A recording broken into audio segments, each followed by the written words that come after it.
کوئی نہیں کہتا. دیوبند مکتبہ فکر کے عالم ہے مفتی طارق مسعود صاحب، میڈیا پر وہ اکثر آتے ہیں، وہ کہتے ہیں اہل حدیث وہ گروہ ہے جس میں بدعت نہیں ہے. مفتی صاحب مہربانی، شکریہ. اللہ تعالیٰ تو انہوں اور دو چار سچیے سچیاں گلاں کرن توفیق دے وے. تو میں دعوت دیتا ہوں کہ آپ اہل حدیث ہو جائیں. دعوت تو دینی چاہیے تھی نا. دعوت دیتا ہوں آپ مسلک اہل حدیث کو اپنا لیں. یہی حق ہے، یہی سچ ہے، یہی دین ہے. جی اللہ تعالیٰ تو انہوں تقلید تو جان توڑی چھڑا کے کوئی سچی سچی گلاں کرن توفیق دیتی ہے نا. تو اے اگے بھی آ جاؤ انشاءاللہ، تہاڈی عزت کریں گے، احترام کریں گے انشاءاللہ. روٹی پوری دیا شریف لے آؤ. یہی مسلک حق ہے، یہی دین ہے، یہی شریعت ہے. جب کہتے ہو کہ اہل حدیث میں بدعت نہیں ہے تو پھر نال ہی آندو ساڈے وچ ہیں تے تواڈے وچ ہیں تے پھر اوتے چاول کھاندے کیوں پے ہو؟ آندے نے ساڈے جان بدعت ہے، اہل حدیث میں بدعت کوئی نہیں. تے جتھے بدعت ہے اوتھے تسی کیوں بیٹھے ہو؟ دیکھ دے وچوں دو چار چاول چا خرید پتہ لگدا ہے گلے نہیں یا کوئی نہیں گلے، ہنے تو پتہ لگ جاندا. جدو آندے ہو کہ ہمارے میں بدعت موجود ہے، اہل حدیث میں بدعت نہیں ہے، تو پھر کیوں ہو وہاں؟ پھر میں دعوت دیتا ہوں مسلک اہل حدیث قبول کیجئے. طارق مسعود صاحب مسلک اہل حدیث قبول کر لیجئے. اللہ کی قسم نہ شرک ہے یہاں نہ بدعت ہے یہاں. تشریف لائیے. طارق جمیل صاحب سے بھی کہتا ہوں، وہ آدھے میں راتی تہجد ہی رفع دین کر لینا چھوپ کے، باہر کیوں نہ کردا. دعوت دیتا ہوں مسلک اہل حدیث اپنا لے. اللہ کے فضل سے چار ہمارے علماء کرام مولا طارق جمیل صاحب کے گھر تلمبہ خانوال میں تشریف لے گئے اور جا کے گھر میں بیٹھ کے انہوں نے کہا کیوں آئے ہو؟ ہم نے کہا مسلک اہل حدیث کی دعوت دینے آئے ہیں، آپ مسلک اہل حدیث قبول کر لیں. اپنے میں جو تمہارے مسلک میں غلطیاں ہیں وہ ہم بیان کرتے ہیں، ہمارے مسلک میں کوئی غلطی ہے تو بیان کرو. گھر میں بیٹھ کے توڑ جا کے پہنچ کے تو فرمان لگے تو مسلک کی تو غلطی کوئی نہیں تو ساڑھے جو بھی کوئی نہیں. ایسا کہ پھر رلدے ملتے نہیں دونوں. کہنے لگا ہم نے کہا ٹھیک ہے ہمارے میں نہیں ہے. کہتا تو آڈے کوئی نہیں. میں کہا سان پھر اجازت دیو اسی دس دیں تو آڈے ہے. کہنے لگا اے رہن دو چیپٹر، یہ نہیں کہا بیان کرو. اتنی ہمت نہیں کہی. آج وہ ہمارے شیخ سید طالب الرحمان شاہ صاحب جو زیدی صاحب جو تشریف لے گئے تھے ان کے گھر میں، وہ بیماری میں ہے، فالج میں ہے. دعا کرو اللہ انہیں شفا دے. اتنا غیرت مند اہل حدیث عالم، اللہ انہیں شفا کاملہ عاجل نصیب فرما. اللہ ان پر اپنی رحمت نازل فرما. وہ گھر چلے گئے دعوت دینے.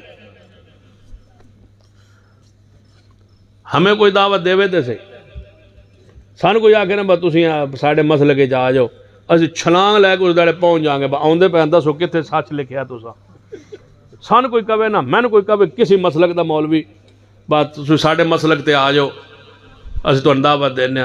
میں حاضر ہونا جڑی تواڈی غلط فہمیاں نے تواڈی غلطیاں نے میں تانوں دسدا ہوں، تسی ٹھیک کر دیو، سان سمجھا دیو، قائل کر لو اسی ہو جائیں گے. تے جے تسی نہیں کر سکتے تے میں تو نا لے کے نا اہل حدیث ہو جاؤ، اہل حدیث ہو جاؤ، اہل حدیث ہو جاؤ، اہل حدیث ہو جاؤ. طارق جمیل صاحب اہل حدیث ہو جاؤ، طارق مسعود صاحب اہل حدیث ہو جاؤ. اور دسو کنوں آکھنا؟ سارے نہ کو تسی سارے ہو جاؤ. مفتی تقی عثمانی صاحب اہل حدیث ہو جاؤ. آ جاؤ. جے ساڑھے مسئلے کوئی غلطی ہے سن دسو، اسی تو صفائی نہ کریے تو پھر کہنا. دعوت دیتے ہیں مسلک اہل حدیث قبول کر لو. کیوں باتیں چھپائی ہوئی ہے؟ کیوں باتیں چھپاتے ہو؟ کیوں کہتے ہو کہ ہم چھپ کے رفع دین کرتے ہیں؟ چھپ کے نہ کرو، ظاہر کرو. اللہ کی قسم ہمیں کبھی تنہائی میں بھی ہوندہ ہے نا، بندہ تنہائی بیٹھو تو آپ نماز پڑھ رہے ہو تو بندہ خیال آ جائے بھائی رفع دین تو بغیر نماز پڑھ لئیے. اللہ دی قسم میں کبھی تنہائی بھی سوچ نہیں آئی. یہ ہاتھ رکوع میں جاتے ہی نہیں جب تک اوپر نہ اٹھے. عادت پڑ گئی ہے، لت پڑ گئی ہے سنت کی. عادت پڑ گئی ہے سنت کی. اس طرح اٹھتے ہیں نا تے چھپ کے. یہ گجرات کے سید عنایت اللہ شاہ صاحب، پیر عنایت اللہ شاہ گجراتی صاحب جو فوت ہو گئے، وہ کہہ کے گئے تھے کہ میرے جنازے میں فاتحہ پڑھنا. لوگوں نے جنازے پڑھی نہیں، انہوں اپنی باری کیوں آکھیا؟ فرما گئے تھے کہ میرے جنازے میں فاتحہ پڑھی جائے. تو ان کے جنازے میں فاتحہ پڑھی گئی، فرما گئے. تو جس طرح یہ جاتے جاتے یہ سچی باتیں، یہ پیر عنایت اللہ شاہ صاحب تھے، لاہور میں جلسہ تھا، تمام مسالک کے علماء اکٹھے تھے، ہمارے عالم علامہ احسان ندوی شہید رحمۃ اللہ علیہ وہ جلسے پہ تھے، سارے مسالک کے تھے۔ اعلان ہوا کہ اب دیوبندی عالم مولانا سید عنایت اللہ شاہ صاحب تقریر کریں گے، مائک پہ آئے، کہتے مجھے میری بےزتی کیوں کی گئی ہے، مجھے دیوبندی کیوں کہا گیا ہے، میں اہل سننا ہوں۔ آج بھی وہ باتیں ریکارڈ پر ہیں۔ ہمیں کوئی اہل حدیث کہے تو ہمارا سر سینہ چوڑا ہوتا ہے کہ ہمیں اہل الحدیث کہا جا رہا ہے، ان کو کہا جائے تو ان کو تنگ ہوتا ہے۔ تنگ کیوں ہوتا ہے؟ اس لیے کہ تم مطمئن نہیں ہو، پھنسے ہوئے ہو۔ اس پھنسے ہوئے چیز جنگل سے نکلو، کتاب و سنت کو عوام کو پیغام دو، سمجھا دو۔ ایویں نہیں سید عبدالحی حنفی نے شاہ ولی اللہ محدث دہلوی ایویں نہیں لے کر رفیدین کرنے والے مجھے زیادہ پسند ہیں، مجھے پیارے لگتے ہیں، یہ اندر کا وہ ضمیر ہے جو بولتا ہے۔ ایویں نہیں سید عبدالحی حنفی نے لکھا کہ 8 رکعات 20 رکعات سنت نہیں ہے، اس کی بات مانے کو بغیر کوئی چارہ نہیں ہے کہ حضور کی 8 رکعات تراویح تھی۔ یہ سچی باتیں بزرگوں نے لکھی ہے، تسلیم کی ہے۔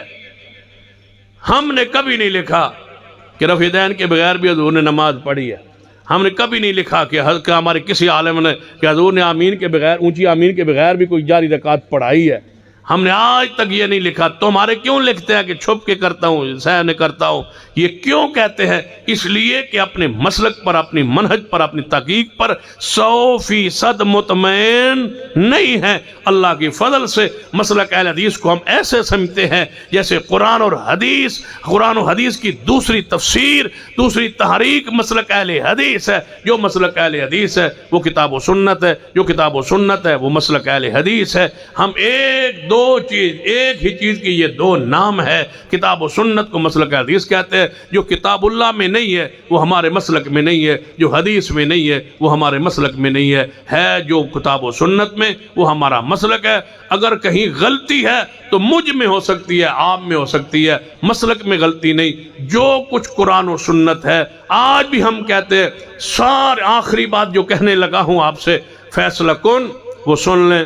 آج بھی ہم کہتے ہیں حکومت سے کہ بریلوی دیوبندی جتنے علماء نے جو کتابیں لکھی ہیں وہ ہمیں دے دو، اور ہمیں کہہ دو اس سے پہلے ہماری جو کتابیں ہیں، جب سے پاکستان بنا ہے 75 سالوں میں جتنی کتابیں اہل حدیث علماء نے لکھی ہیں وہ ساری کتابیں ہم آپ کو اکٹھی کر کے دیتے ہیں۔ وہ تم علماء دیوبند کو دے دو، علماء بریلویہ کو دے دو، ان کو کہو کہ ان میں جو کتاب و سنت کے خلاف بات ہے اس کی نشاندہی کرے، وہ کاٹ دو، ساری ہماری وہ باتیں کاٹ دو جو کتاب و سنت کے خلاف ہیں۔ ہماری طرف سے کھلی آفر ہے، ہماری ساری کتابیں ہم تمہیں دے دیتے ہیں، تسی کھنگالو، پڑھو، تحقیق کرو، جڑی بات قرآن حدیث کے خلاف ہو اس کو کاٹ دو۔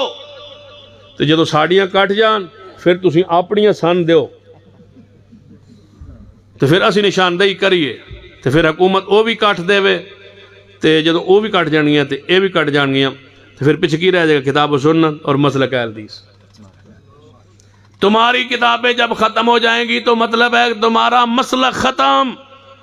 ہمارا مسلک ختم نہیں ہو سکتا، کیونکہ قرآن بھی رہے گا، مصطفیٰ کی حدیث بھی رہے گی، اور ان دونوں کو ماننے والے بھی رہیں گے۔ اللہ مجھے اور آپ کو توفیق عطا فرمائے۔